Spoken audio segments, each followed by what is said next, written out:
Hello. Thank you so much for all of the wonderful responses I've gotten from you.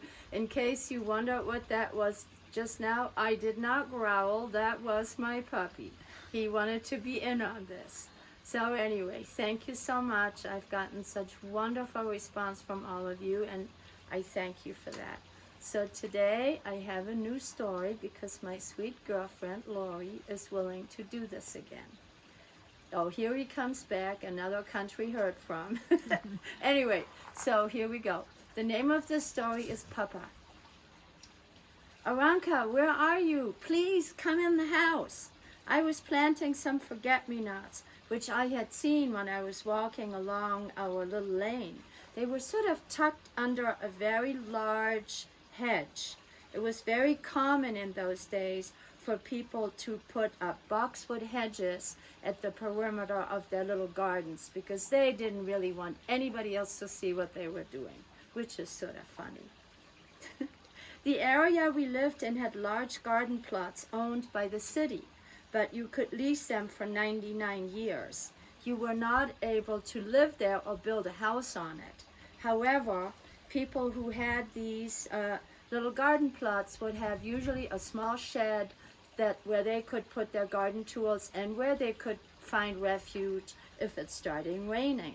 However, after the war, people like us were given some of the options to lease these little garden plots, and then eventually we were actually able to build a little cottage on those spots.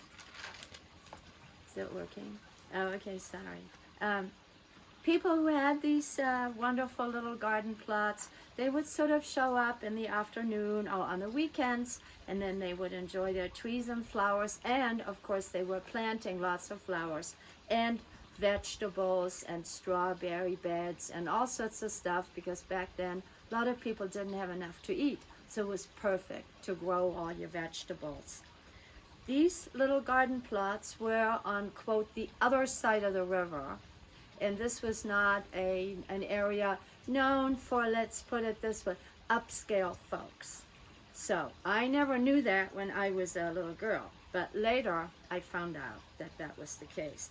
I liked it there because it was next to the river called the Weser, which flows into the North Sea, and it had a wonderful little beach where I used to build sandcastles. Oh, I had the best time. And I would make stories up about how I lived in the castle, and my girlfriend Rosemary was allowed to visit me. And I had a vivid imagination as a little kid. Well, maybe I still do, I'm not sure.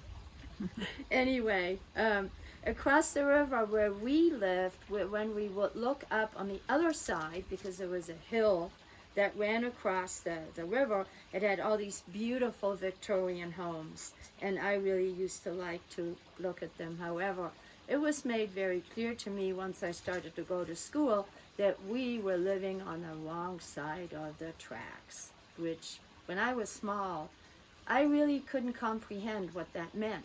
But I found out very quickly that the little kids would say, oh, you know what, I can't play with you, because my mother said that you are really bad because where you live. I couldn't comprehend this, but that was all right. I just went, oh, okay, well, if they don't like me, then that's all right. I'll just build another sandcastle, and I can amuse myself in the garden. Anyway, finally, I decided to go in before my mother would get angry with me, because I heard her calling me again. Come here. We're going to do something very, very special tomorrow. I want to braid your hair. And I went, oh, wow, I wonder what's up. I had very long hair. My mother only braided my hair if there was some big event happening the next day. She would wet my hair, and then she would braid about 20 or 30 braids all over my head. I hated that part because I had to sleep on it. That's no fun when you have all these big long braids. However, the next day, wow, she would undo all these braids, and then my hair, I looked like an angel, I thought. It had all these wavy, wavy, long hair, you know, running down, and I thought, wow, oh wow, this is really pretty. So I liked that part. I just didn't like the part on, you know, what it took to get there. Sorry. I'm old, and I need to look things up.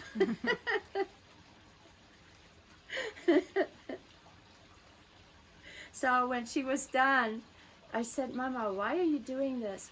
What's the surprise? Can you not please tell me the surprise? And she said, well, I can barely believe it, but I found your papa. And I said, really? We're finally going to see him? I really have a papa? And she said, yes, you do. And I want you to look really, really pretty. So we need to do this with your hair. Well, the next morning when she undid all my braids, I knew she was nervous because she pulled several times and it really hurt. And I thought, gee, I wonder why my mother is so nervous. And so I asked her and she said, well, I haven't seen Papa in a very, very long time. It's been almost years. And I said, why? I don't understand. Can you tell me why? And she said, I don't think I want to tell you now. I think you need to be older before I can explain to you why he wasn't here. So I thought, well, okay, Mama knows what's best. So as we left, it started raining. Mama said, oh my God, oh no, now your hair's going to get wet and all your beautiful waves and curls, they're all going to be as flat as I ironed them. And she said, but that's okay. You're beautiful with or without curls, so, it's okay. Now let's just forget it. So we walked down to the river. We got on the little ferry boat to go across the river so that we could go to the main road so we could get on the streetcar. We got on the streetcar. We went all the way to the end, which I thought took absolutely forever. Then we climbed out and we waited at a bus stop. And I said, well, Mama, when are we going to get there? This takes such a long time. And she said, well, we have to get on the bus, but then we're almost there. So after walking for quite a long time, after we got off the bus, we saw a huge green tent. The thing was, I'd never seen anything this big, and it was sort of a funny green color. After we got to the front of it, a nurse came. I thought it was a nurse because she looked like one to me. And she said, who are you and why are you here? Who are you wanting to see? She looked rather stern. And I thought, gee, I wonder why she's so upset. Did I do something wrong? My mother sort of held me and pushed me closer to her. And she said, we're here to see Mr. Freeman. And the nurse said, well, who are you anyway? And I thought, oh, she doesn't like us. I wonder why. But then my mother sort of pulled me closer and hugged me, and I thought, well, it's okay. The nurse said, let me show you where he is. So we walked in. There were dozens and dozens of sort of green-looking cots with a walkway through the middle, and on the left and the right were all of these men and these beds. They all seemed to have like little metal nightstands. And the beds looked more like little cots and not real beds. And everybody in the bed, they were bandaged, either an arm or their face or a leg. And a lot of them, they were hanging like from a big hook. The arm was up or the leg was up. And it smelled really weird. I didn't know what that smell was, but I knew one thing. I didn't like it. It wasn't like the flowers that I constantly like to stick my nose into. But anyway, all of a sudden, I saw this man with this huge smile. His arm was up in the air, and it was on one of these big hooks, and he was sort of halfway up. And I looked at him, and I thought, I know, that's my Papa. And I let go of my mom's hand. I ran over to him, and I was not tall enough to climb up on the bed. So my mother, I turned around, and I said, Mama, Mama, look, it's Papa, it's Papa. And I could see my mother crying. She came over and she picked me up and she said, I don't understand. How did you know that? Yes, this is your Papa. So she picked me up and she sat me on the bed. And then as I got close to him, I could see he was crying too. And I thought, oh my God, what did I do? Everybody cries. I didn't know I did something wrong. So I said, Papa, why are you so sad? Why are you crying? And he said, oh no, my little golden one, I am not crying because I'm sad. I am so incredibly happy to see you. I never thought that I would ever see you. And I looked at him and I said, really, why not? Mama's been talking about you and we both love you. I knew I was going to see you someday, all of a sudden I heard a very raspy voice. And the person that was in the bed next to him said, see, I told you, I've been telling you all along, you were going to see your beautiful wife and your beautiful little girl. And you know what? I need a hug too. Hand me that cute little girl. And so my dad said, okay, well, yeah, just for a minute though, and give her back unhurt and unbroken. You better be careful. And they both started laughing. My mother picked me up and she took me over to the next bed. He could barely move, but when I got over to him, he reached over so far, he almost fell out of bed. And so they were all laughing. And my mother put me up next to this, he was a huge man. And he said, you know what happened to me just now? Did you see that bee? And I said, no, I didn't. And he said, well, this bee came and it stung me on the nose and my nose really hurts now. And can you fix it? Because those nurses, they're mean, they're not very nice. But you look like you're really sweet. Could you fix my nose? And I looked at my mother and I said, Mama, can I do what you always do when I hurt? And she said, yeah, that's fine. So I leaned over and I went, and then I gave him a little kiss, and he said, oh, I feel so much better now. And my dad said, hey, come on, that's enough. Give her back. She's mine, you know.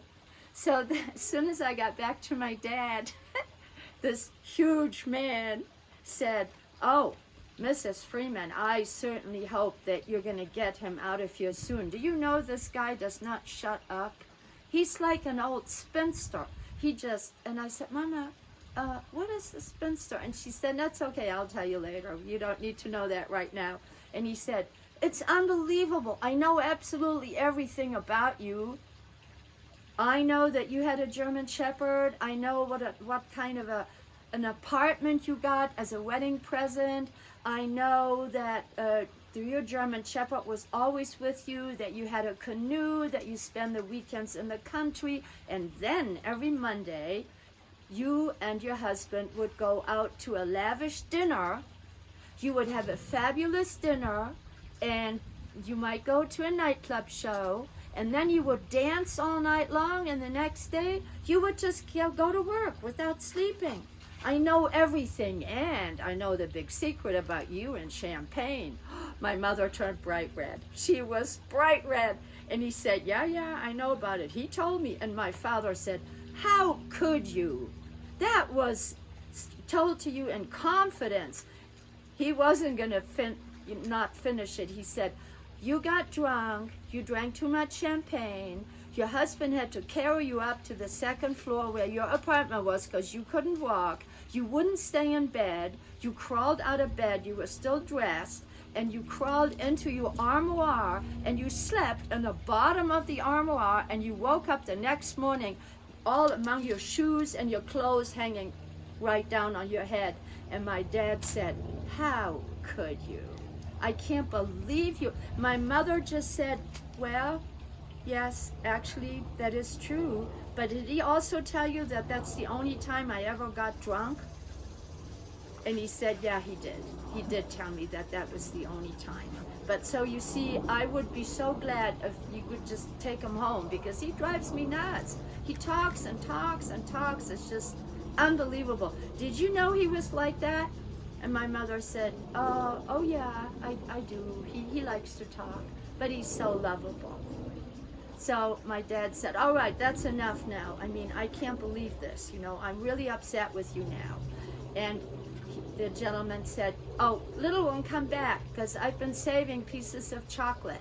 He said, open that drawer. He said, the little pieces of chocolate are for you, but you leave the cigarettes because they're mine, so do not touch those. Of course, they were all laughing again. Then the nurse came over and she said, Mr. Freeman needs to rest. He's very ill. You know, you really need to leave. And my mother said, could I just talk to him alone for a few minutes? So this stern-looking nurse grabbed my hand. She said, oh, here, come on with me. And I thought, yeah, I wonder what I did. She really doesn't like me. But then several men that were close to where my dad was, they were saying, come here, bring that cute little girl. Bring her over here, bring her over here. So the nurse took me to about a dozen different people that were all, you know, damaged, and some of them couldn't see, some of them, like I said, they were all bandaged, and the ones that could reach out would take my hand and stroke my hand. Several men would kiss my hand, and they said, "Oh, it's so wonderful to see you. You are just so cute." And I thought, wow, that's nice. They like me. But that woman in that funny outfit, she doesn't. And then I thought, well, you know, it's okay. Then my mom said, okay, we're ready to go. So we hugged again. I hugged that big, huge man that was next to my papa. And my papa, of course, and he said, I cannot wait for us to all be together again. And then he looked at my mother and he said, please try to find Henriette. That was his mother. And my mother said, of course, I will do my best. I will try to find her.